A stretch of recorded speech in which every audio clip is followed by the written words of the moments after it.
It was the month of May. The spring of 1915 was running out. The spring offensives were turning into summer battles. There was no end in sight. Nothing like this war had ever been seen. It defied prophecy, it defeated understanding, it had escaped from the control of man. For 9 months now, every human endeavor had gone awry. For 9 months, all man's reason, all his ingenuity, all his science had produced only destruction beyond imagining, and sacrifice counted already in millions of lives.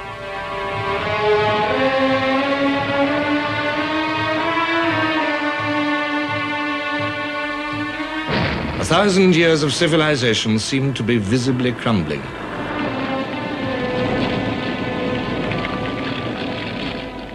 The insatiable guns incessantly demanded new victims.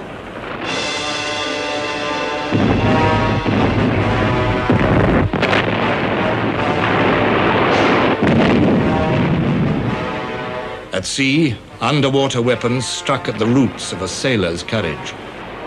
On land, the coming of gas, poisoning the very air that men breathed, seemed to reduce to nothing the virtues of bravery, enterprise, and skill.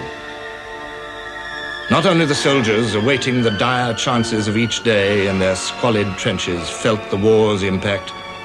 It reached into every village and street with its demands for guns, for shells, for men. It uprooted tradition.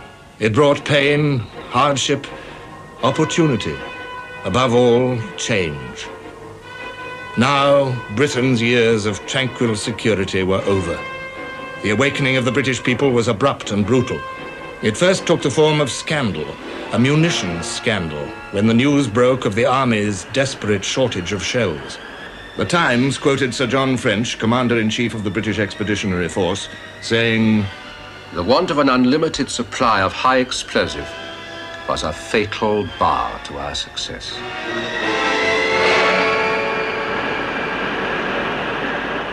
The Daily Mail, the biggest newspaper in the country, deepened the sense of shock by attributing the famine to the nation's idol, Lord Kitchener. This was sacrilege, yet the British were becoming uneasy. For months, the best of their manhood had been pouring into the recruiting offices. It was Kitchener's own summons they had been obeying. The towering hero of legend, K of K, Kitchener of Khartoum. Surely Lord Kitchener could not have sent the army into battle without shells. The shell scandal was only part of a deeper unease about the whole conduct of the war. Lloyd George, Chancellor of the Exchequer, wrote, "There was a sense of revolt against the attitude of the government and what was regarded as its leisurely and take-for-granted attitude in dealing with vitally serious matters, matters of life and death to the whole of the Allies, to the British Empire, and to hundreds of thousands of gallant young men who had offered their lives to their country." On May the 26th, Britain's leadership changed.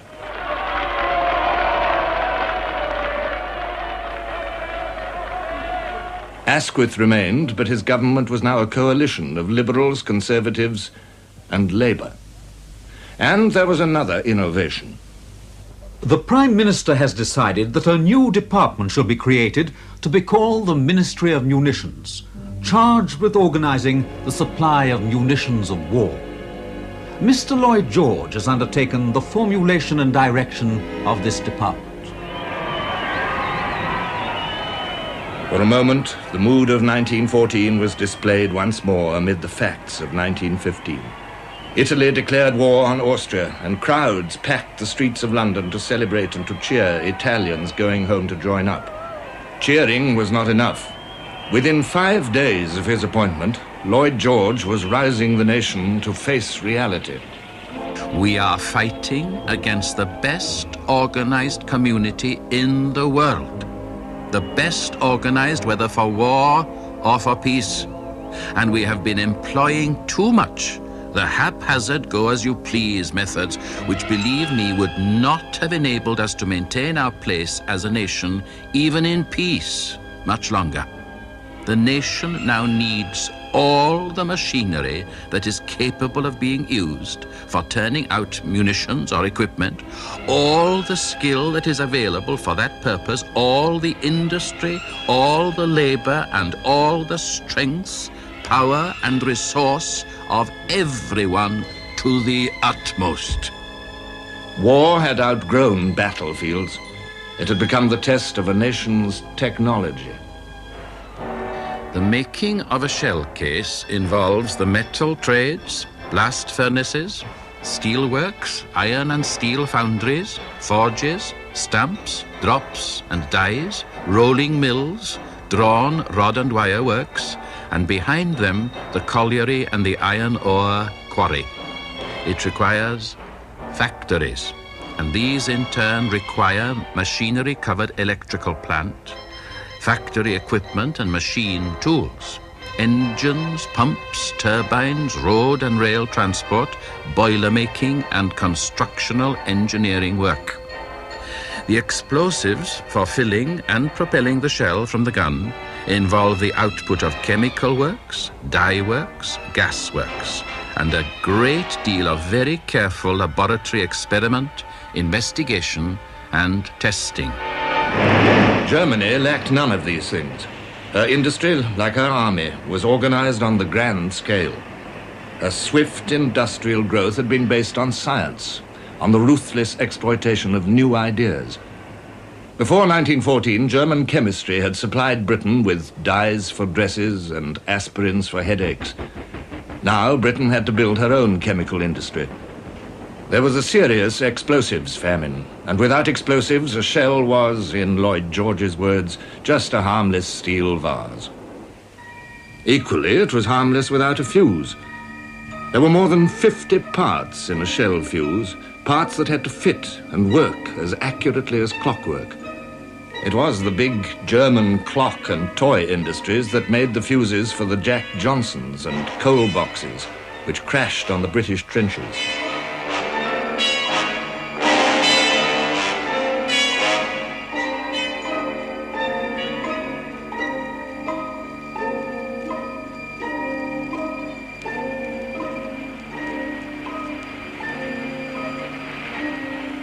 But in Britain, industries capable of mass-producing fuses were few, and too much of her equipment was out of date.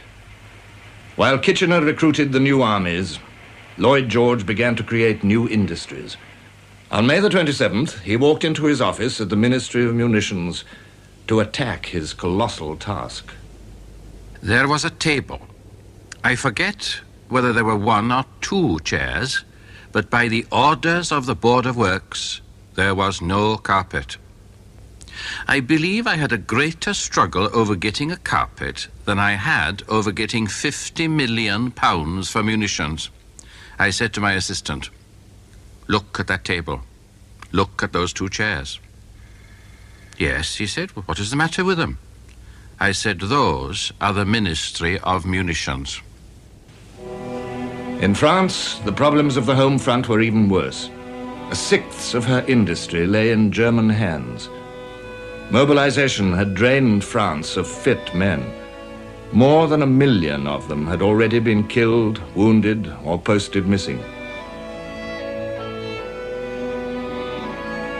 Behind the zone of the armies, France was now a country of women and old men and children. Women delivered the post and the newspapers.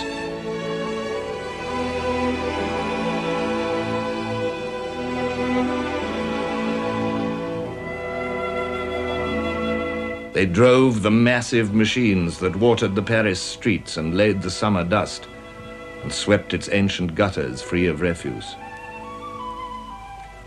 Those Frenchmen who had idolized womanhood had to get used to seeing women in all kinds of unnatural and unromantic jobs.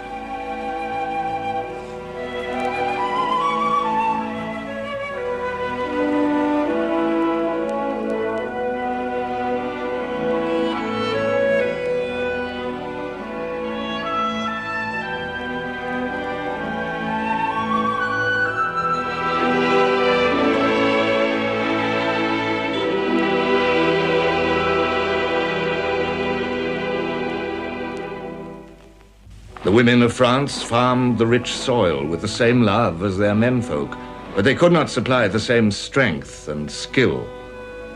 French land produced less food and prices began to go up. To the kill, but only the first are served. Fruit and vegetables are still in good supply, but dearer than last year. The prices at the central markets are much higher than at the end of last year. Cabbages cost 60 or even 70 centimes each. Prices of groceries are also increasing by leaps and bounds. At Corbeil Market, the average increase is about 300%. The burden of shortages and rising prices fell heavily on France's poor families, many of them trying to live on a soldier's pay and allowances, or even worse, on a widow's pension. But the nation was still welded together by the patriotic flame of the Union Sacrée. The French solved the problem of munitions with the same courage and resourcefulness that had turned defeat into victory on the Marne. This nation of individualists submitted to government control, and by the end of 1915, French industry was sending the army most of the munitions it needed. Women were the key to success in the factories. They have quickly adapted themselves to this delicate work for which they seem to be specially suited. Many of them have accepted fairly dangerous jobs like the handling of fuse detonators or explosives. Today, shells are being almost entirely finished off by women. All are working very hard, many of them with serene looks on their faces. Some, on the other hand, look grim. They are probably thinking they are helping to avenge some dear victim of the war. And a few hundred miles away, German women were working with equal devotion. The Germanic empires were now a beleaguered fortress, cut off by the British blockade from the wheat lands of America and the beef of the Argentine. Behind the victorious troops of the German and Austrian armies, who stood everywhere on enemy soil, life was becoming grayer and grimmer. Since January, bread had been rationed, and it now included potato flour. One met people who had come from Berlin and who said that one could not see any signs of a war there. They must be blind. Bread cards are not the only outward and visible sign of the war.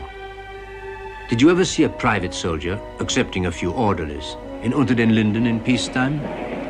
It is full of them now. Not very warlike in their clothing, carriage, and appearance, many of them wounded, all of them feeling and acting as the chief personage of the drama, as well they might. Vienna remains a city of pleasure, but in its dark suburbs, misery is on the increase, and the mothers wring their hands beside the beds of their children because their young lives are threatened by enteritis caused by eating the horrible war bread. The bread ticket did not favor fair shares. It was not meant to. I had no difficulty anywhere in getting all the wheat bread I wanted. It was taken for granted that I belonged to the class that did not have to eat war bread. The British knew nothing of the horrors of retreat and occupation, of casualties counted in hundreds of thousands. But their cost of living was rising fast. Bread last year was 2 3 farthings, and is now 4 halfpenny the £2 loaf. The price of meat for baking had doubled in price. That of the cheapest cuts for boiling had trebled. I hardly know how to make ends meet. I have 5 children and am expecting another in June. We're eating less and have pawned many things to make up the difference between prices before the war and now. But that can't go on. In Britain, too, the burden of the war was falling most heavily on the poor, and the poor included the families of serving soldiers. Times was very, very hard, and I only had 12 and 6 a week, and therefore I couldn't go out and spend like anyone else. And I used to sit at night and try to do a bit of reading or a bit of sewing with my hands to pass the time away like that. But it was very, very hard, and my times would wonder what he was doing or if he was thinking about me. and wondering how he was going on, when I should see him again, and all things like that. A private's pay was small. So were the allowances for a wife and children. Any official delay in payment meant a trip to the pawn shop. Death or mutilation in the country's service could mean utter poverty for the hero's family. A royal warrant issued by Lord Kitchener said, "A pension or gratuity for the dependents of a deceased soldier shall not be granted as a right. It shall not be granted or continued when the applicant is proved to be unworthy of the award in the opinion of our Army Council, or unless the soldier's services were in their judgment such as to justify the award."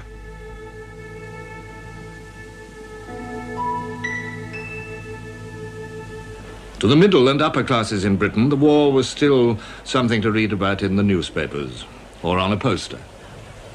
The town is vibrant with the call to arms. Posters appealing for recruits are to be seen on every hoarding, in most shop windows, on omnibuses, tram cars, and commercial vans. It was strange at first to see officers in uniform in the omnibuses and trams, but the novelty of it has long since worn off. The cartoons of Bruce Bairnsfather, an officer serving in France, appeared regularly in the Bystander.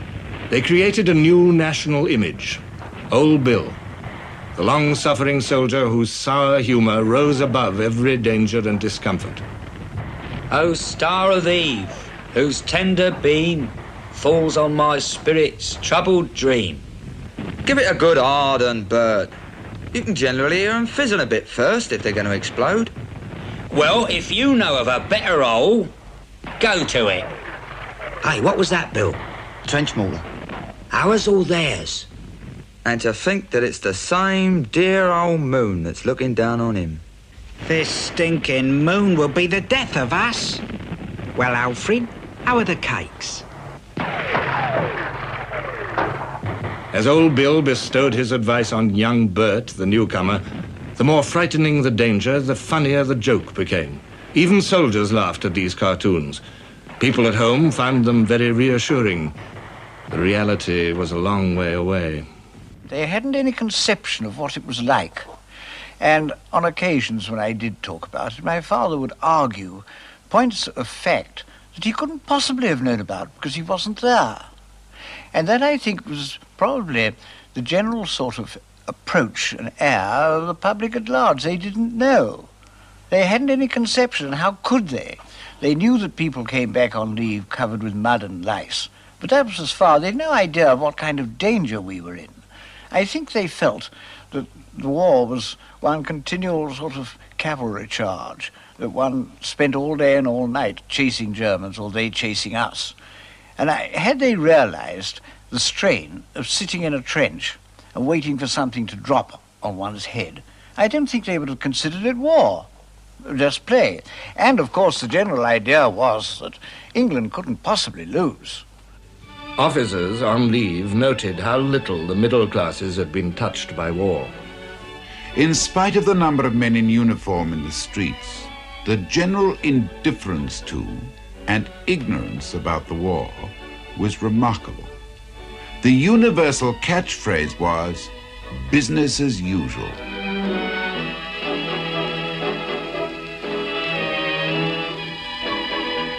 Against this background of business as usual, Lloyd George toured the country to see conditions for himself and to drive forward the industrial revolution which would give the troops the shells and guns they needed. He used all his personal magic, all his ruthlessness. In 1915, I drove Mr. Lloyd George, when he was Minister of Munitions, on his munition tour of Wales, going from town to town. And when we arrived at Newport in Monmouthshire, just as he got out of the car, someone in the crowd shouted out, "Why don't you send out some guns?" Instantly he replied, "Why don't you come and help?" While Lloyd George was touring the country, inspecting, persuading, energizing, The mood of the British was changing.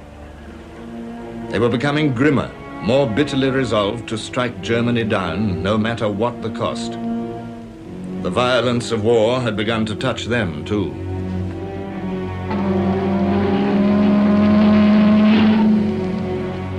On May the 7th, Britain had been stunned by the news that the great liner, Lusitania, had been torpedoed and sunk with the loss of over 1,000 lives.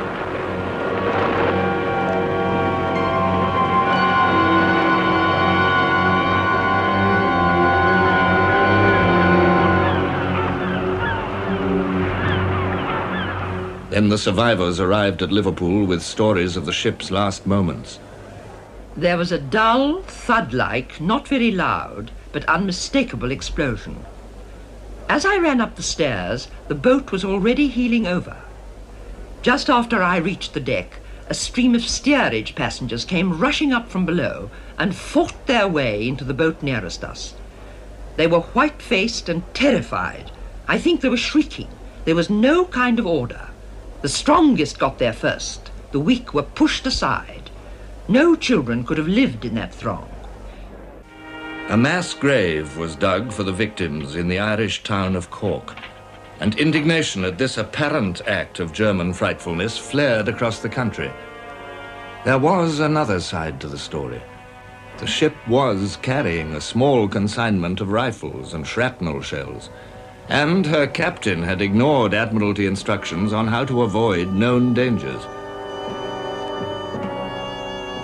The German government had advertised in the New York papers that passengers traveled at their own risk.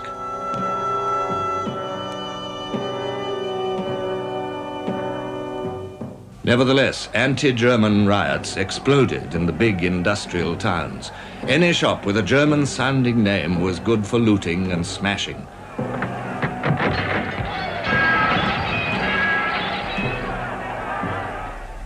Groups began to form. And somebody rushed round and said Keppel's pork butcher's shop had been broken into by a crowd of women and all the eatables stolen. Well, I happened to be walking down this street, and from nowhere came a great rush of women in clogs and shawls and stood outside this draper's shop, shouting and shaking their fists. And an old woman stepped forward out of the crowd and threw a tin can at the window. Well, it bounced off harmlessly. And that might have been a signal of command. The other women threw the shawls back, produced half bricks that they'd been concealing under there, and a fusillade of these missiles crashed into the window. Not even women were spared. A frightened German woman came out into the street, eager to get away unnoticed. Her nervousness attracted attention. Harpies jeered at her, tweaked at her hat, grabbed at her purse.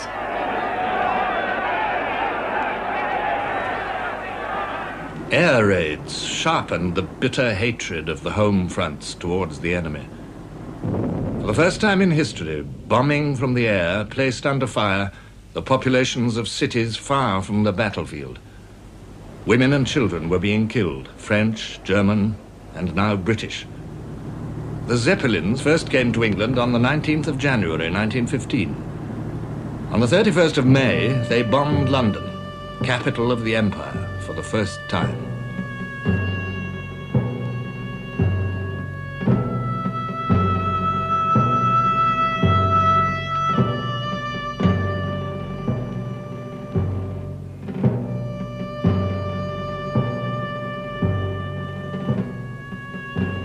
Behind their indiscriminate progress, the raiders left homes wrecked, lives shattered.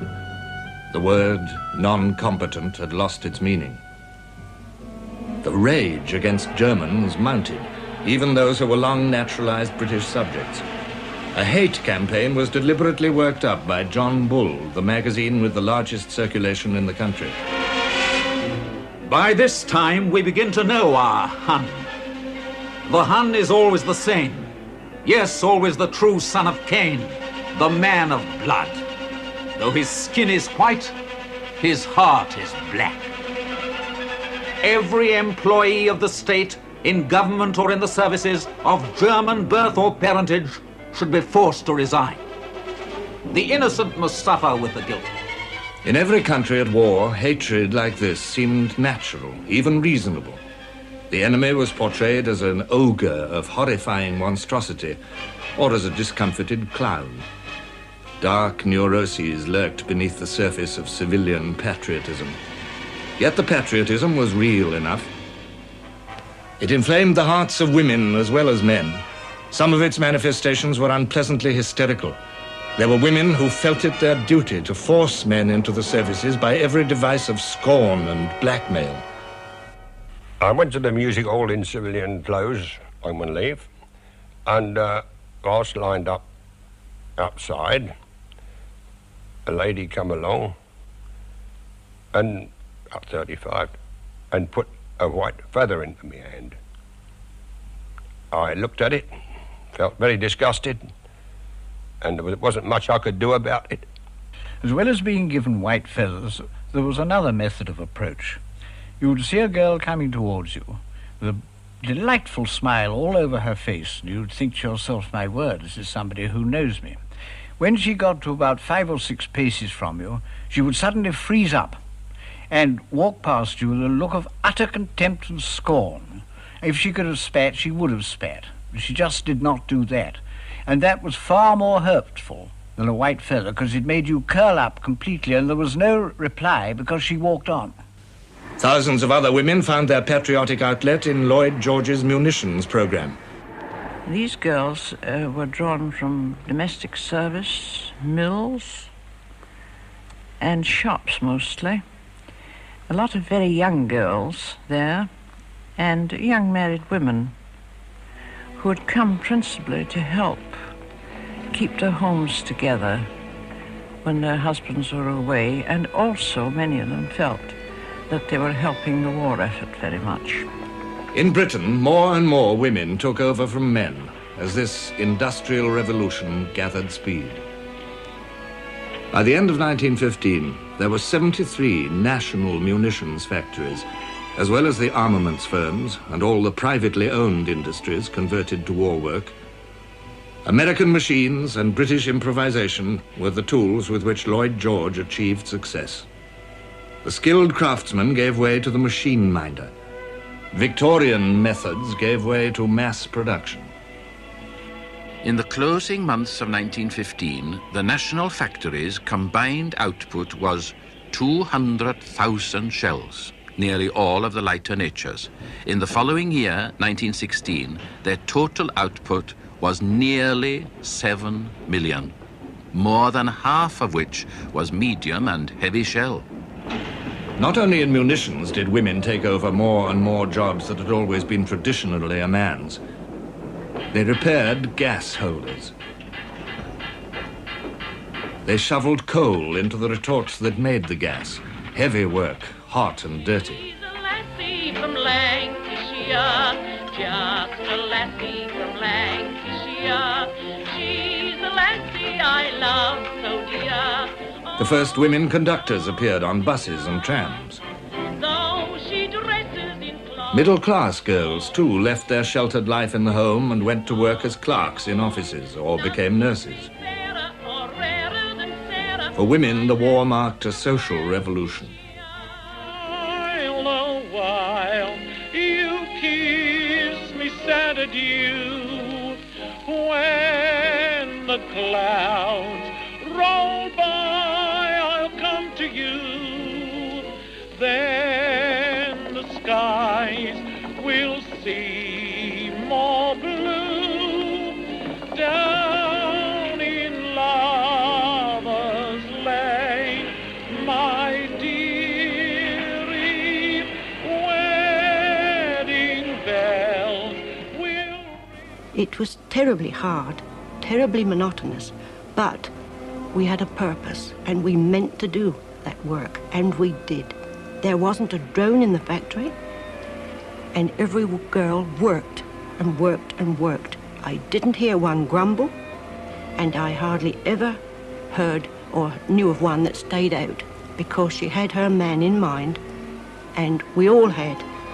I myself was working with sailors' wives from the 3 ships that sank, Abuka, Cressy, Hogue, and it was pitiful to see them.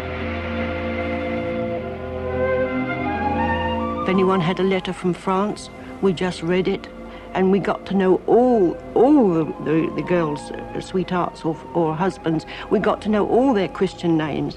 And when we used to go into the factory in the morning, how's Tommy? How's Dick? How's so-and-so? Have you heard from him? And of course, some would shed a tear and say they hadn't, which meant what had happened to them. Wages were good, and some of the public resented this. They thought the girls in munitions were getting above themselves, forgetting their place. We as munition workers were heartily disliked by the general public. You'll go down the street, and people would look at you and say, "Huh, one of those munition workers." Anything derogatory that could be said about you was said about you. It was very uncomfortable sometimes. And I think, as a general rule, the idea was that you made such enormous amounts of money and other people didn't. The most dangerous work of all was filling the shelves with explosive, or making the explosive itself. The clothing we wore was fireproof, the shoes was fireproof, and every time we went out to a meal, we had to take all our fireproof clothing off and put on our outdoor clothing, which took time from our dinner hour. And again, we were searched when we returned in case of cigarettes, matches, or pins, etc. Once or twice we heard, "Oh, so-and-so's gone. Perhaps she'd made a mistake and her eye was out." But there wasn't any big explosion all the time I was there. We sang.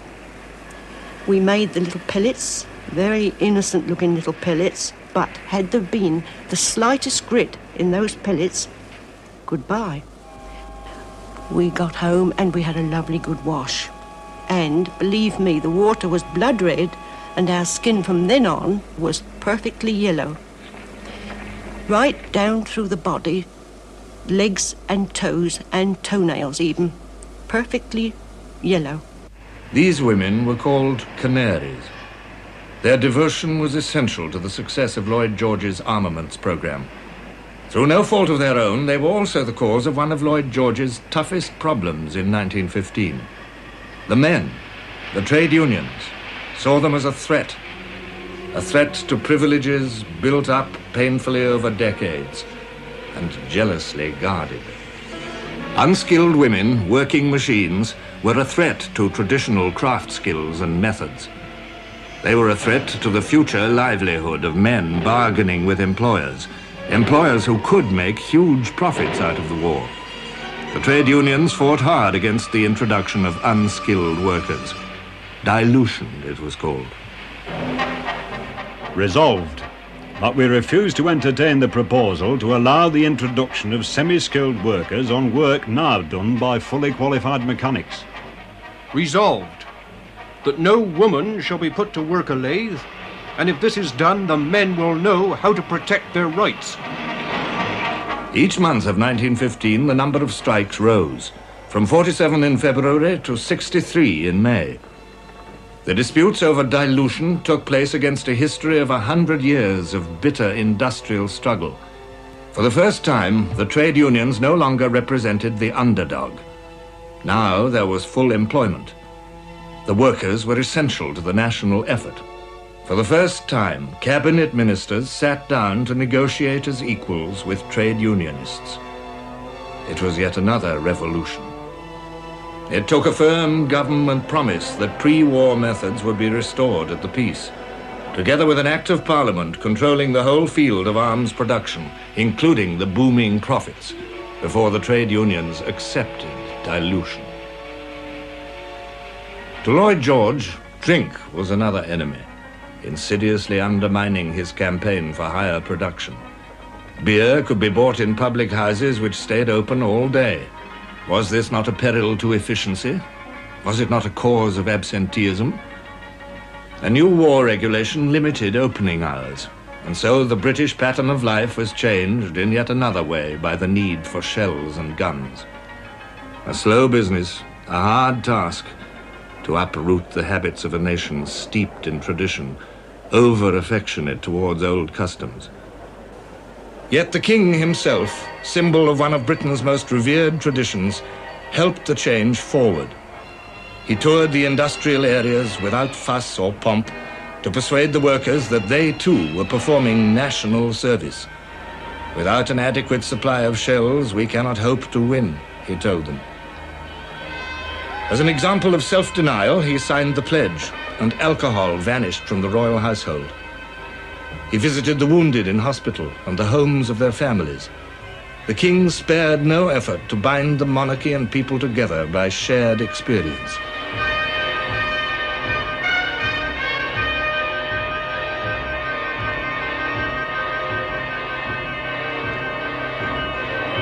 But the impatient war was clamorous with needs, and soldiers paid with their lives when design or manufacture faltered.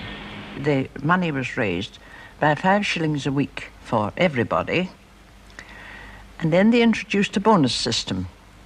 You filled so many shells, and after that amount had been filled, you got a bonus for how many more you filled.